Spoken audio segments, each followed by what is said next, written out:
दोस्तों हमास और इजराइल के बीच में जो युद्ध चल रहा है, इसको लेकर दोनों तरफ से सारी इंसानियत की बर्बरता को पार कर देने वाली घटनाएं निकल कर आ रही हैं। दोस्तों अभी हालिया खबर निकल कर आई है कि इजराइल ने गाजा में अल-शिफा अस्पताल का लाइट का कनेक्शन कट कर दिया, जिसकी वजह से 30 लोगों की मौत हो गई है। अब दोस्तों इजराइल पर यह आरोप लगाया गया कि आपने अल-शिफा अस्पताल का लाइट कनेक्शन कट कर दिया, जिसकी वजह से 30 लोगों की मौत हो गई और कई नवजात शिशु बच्चों के ऊपर भी मौत का खतरा मंडरा रहा है। तो इजराइल ने साफ शब्दों में कह दिया कि अल-शिफा अस्पताल ही नहीं, जो अल-शिफा अस्पताल जैसे और भी अस्पतालें हैं, चाहे वो स्कूल हो, चाहे यूनिवर्सिटी हो, चाहे वो मस्जिद हो, ऐसी सुरक्षित जगहों का जो हमास है अपना हथियार छुपाने का इस्तेमाल कर रहा है, इसलिए हम गजा में लाइट का कनेक्शन कट कर दिए। अल-शिफा अस्पताल में 2000 लोग भर्ती थे, जिसमें नवजात शिशु बच्चे और बुजुर्ग और नौजवान और महिलाएं भी थी। अब लाइट कनेक्शन के बाद उनके ऊपर और भी मौत का खतरा बढ़ चुका है। दोस्तों जो हमास के लड़ाके गाजा में लड़ रहे हैं, उनकी बर्बरता की बात की जाए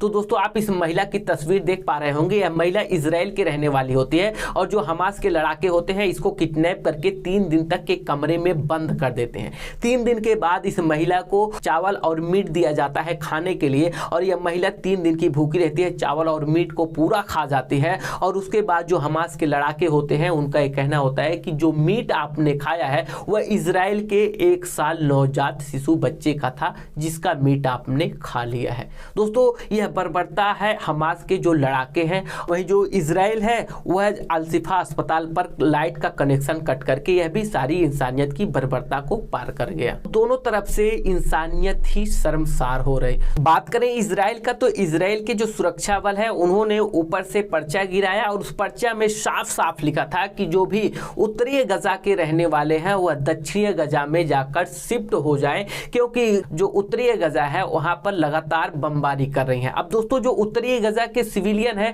अगर वो दक्षिणी गजा में जाकर शिफ्ट हो रहे हैं तो उत्तरी गजा में भी लगातार इजरायली एयरफोर्स अटैक कर रही है। अब जो इसमें गजा की सिविलियन है, दक्षिण गजा में रहे तो भी उनके ऊपर बमबारी हो रही है, और उत्तरी गजा में रहे तो भी उस पर बमबारी हो रही है, और खास करके गजा में रहे तो भी बमबारी हो रही है। दोस्तों इस पर कोई भी इस्लामिक कंट्री कोई भी आवाज अभी तक नहीं उठाया जिससे इजराइल पर दबाव बनाया जाए। दोस्तों इस महिला को भी आप देख सकते हैं, ये गाजा की रहने वाली एक इंग्लिश टीचर है, और इसका ये कहना है कि जो भी फिलिस्तीन में गाजा में रहने वाले सिविलियन हैं वह अपना घर छोड़ने पर मजबूर हो गए हैं, क्योंकि गाजा अब रहने की लायक नहीं है, क्योंकि गाजा में लाइट कनेक्शन से लेकर और जो भी खाने पीने की सामान है, हर चीज को लेकर मुश्किलें खड़ी हो गई हैं। अब दोस्तों इसमें देखा जाए 27 अक्टूबर को जो इजराइल है वहां पर इंटरनेट सेवाएं भी बंद कर दिया, लाइट का कनेक्शन बंद कर दिया। अब इसमें जो गाजा में रहने वाले हैं उनके लिए भी मुश्किल है, जो उत्तरी गाजा में है उनके लिए भी मुश्किल है,